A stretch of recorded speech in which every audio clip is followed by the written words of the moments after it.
In the movie The Secret, I quoted Dr. Wernher von Braun, who's considered by many as the father of the space program. He said, the natural laws of this universe are so precise that we don't have any difficulty building a spaceship, sending people to the moon, and we can time the landing with the precision of a fraction of a second.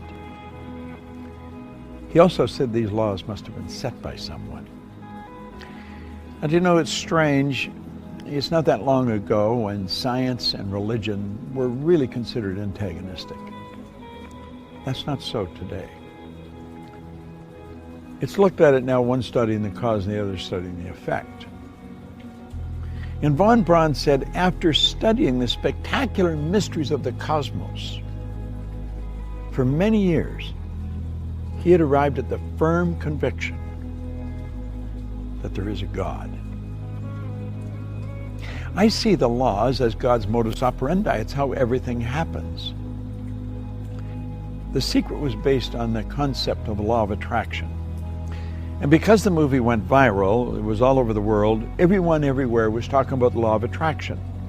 People writing books on it that don't really understand it, people speaking on it that many of them advertise their ignorance when they talk about it.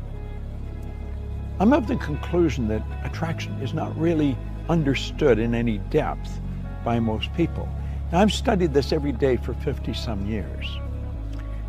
And I can assure you, attraction is a law, but it's a secondary law. The primary law is the law of vibration. The law of vibration is one of the basic laws of the universe. It decrees that everything moves, nothing rests. We literally live in an ocean of motion. Do you know that everything is an expression of the same thing? The leaves, the tree, the cement, the body, the clothes. It's all energy at a different rate of vibration. You see, your body is a molecular structure in a very high speed of vibration. Your brain is an electronic switching station.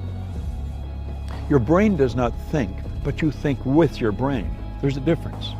As you activate brain cells, you set up a vibration in your body. For me to just move my hand like that, I had to activate brain cells or my hand wouldn't have done it. If a person's had a stroke, where the blood just stops going to a section of the brain, those brain cells become dead. The movement in the body, in that part of the body that is controlled by those cells, stops. Vibration is something that must be understood if you're going to take control of your health. It must be understood if you're going to take control of your relationships. It must be understood if you want to become wealthy. And if you want to really master the art of selling, vibration is an essential. You've got to understand it.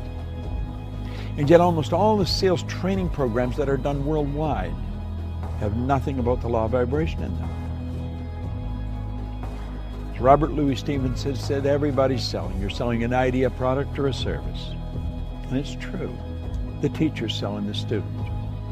The parent's selling the child selling the parent. Well, what do we mean selling? Well, the professional salesperson understands that selling is doing something for someone, not to someone. And the professional will sit down and they will get to know the prospect. They will find as much about the prospect as they can. They'll have permission to ask the prospect questions. They'll gather a lot of information, and they find out where the prospect wants to go, what they want to accomplish. They mentally get on the prospect's frequency and help the prospect go to where they want to go. My old mentor called that empathy ego balance, where you're able to get into the other person's mind and see the world from where they see it. Get on their frequency, get in their vibration. The vibration you're in is going to dictate what you attract into your life. And if you're troubled, you're worried, you're going to attract a lot of bad energy. That's why the great sufferer in the Bible said, "Lo, the thing I fear has come to visit upon me." Well, fear is a very negative vibration. It's a very negative emotion. It's caused by doubt and worry, and doubt and worry is really caused by ignorance. That's why Solomon said, in all you're getting, get understanding. What do we want to understand? I think we want to understand the laws that govern our being, the laws that govern our universe. And then we want to understand how to get in harmony with the law. Everything you want will come to you when you get in harmony with it. Vibration is essential to understand, but only one person, maybe 10, has any grasp of it at all. If you ask a person how they feel, what they're really telling you is their conscious awareness of the vibration they're in. If a person says, I just don't feel very well, that person's probably in a very negative vibration. A person said, I feel wonderful, they're in a very good vibration. If you're in a really good vibration and you're with a person that's very negative, you will not feel comfortable in their presence. Feeling, conscious awareness, vibration. You don't feel comfortable in their energy and you want to get away from them. Now, if you were negative and they're negative, you're going to come together. Misery loves company. See, these old sayings are all based on laws. It's hard to believe that two miserable people would be comfortable together, but if you understand they're both on the same frequency, they're both listening to the same music. You'll often hear a person that went for a walk in the woods. They said it was so pleasant. Why? The vibration of nature is perfect. That's why a walk in the woods leaves you feeling so good.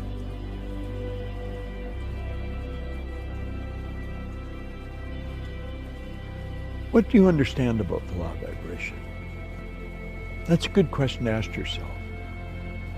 I'm going to give you a small exercise. The next time you're around a person that's complaining about anything, or that obviously it doesn't feel very well, start changing the subject. Start talking to them, about something good about them. Compliment them, but make it a sincere, merited compliment, not false praise. No flattery. Pick out something good that they do and slowly turn the subject around to that. Let them know how much you admire how well they do it. And you know something? Like that, their energy will change. You have caused them to change their vibration. Now, the beautiful truth about this, when you do it, you'll learn how to do it to yourself when you're not feeling very good. That's the beautiful truth. We are in control of how we feel. I was reading something by Viktor Frankl, the author of Man's Search for Meaning, a Viennese psychiatrist, spent the war years in a concentration camp. He said, in every situation, there is a space between the situation and how you respond to it. And in that space, you can decide how you're going to respond. Now, that space may only be a millisecond, but in that space, you can decide, are you going to react or are you going to respond? Think of it. In every situation, between the situation and your response, there is a space. And in that space, you can decide how you're going to respond. Vibration is something that I love studying. When you're in a restaurant or in a store or any place where the energy is really good, you feel very comfortable. It's the vibration in the place. You've gone into a restaurant and sat down, and before you ordered anything, all of a sudden you don't want to eat there. Why? It's the energy. It's the vibration of that place. You should get up and leave. Go where you feel comfortable. Do what makes you feel good. That's why people that are doing what they love never have to work again. They spend their whole life in a wonderful vibration. The person who truly understands how to pray puts himself in a wonderful vibration. I want to suggest you study it and understand this. you will attract to you whatever you're in harmonious vibration with. You are in control of the vibration you're in.